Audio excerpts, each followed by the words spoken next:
Vaovao hafa kosa nandray anjara ary mbola andray anjara ao anatin'ireo karazam-pifidianana rehetra eto amin'ny firenena ny antoko politika Arema sy ny amin'ny taona 2024 ihany no asiany teny fa na ny fifidianana rehetra amin'izay mbola any aoriana any ary dia mbola naneho ny fahavonona ny antoko Arema amin'ny fandraisana anjara ao anatin'izany mitondra fanazavana moa ny zanaka vavy ny filompanorona izany antoko Arema izany atao anatin'ity fanazavana ity.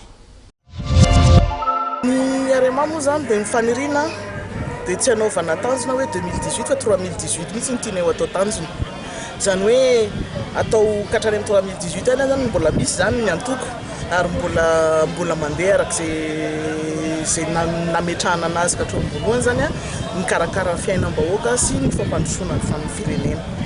Ka ny tanjona zay apetraka amin'izao moa zany misy foana ny tanjona akaiky, misy foana ny tanjona antsasadalana, dia misy ny tanjona lavitra. Ny tanjona akaiky moa zany dia ny fanarenana izay tsy mety arak'izay vitanay. Laza efa hatramin'ny olombelona zay fa hoe ny fifidianana zany dia mandray anjara ny antoko Arema amin'ny fifidianana rehetra ho avy. Lazaina efa ela be zany ary mbola mafisina ihany zany.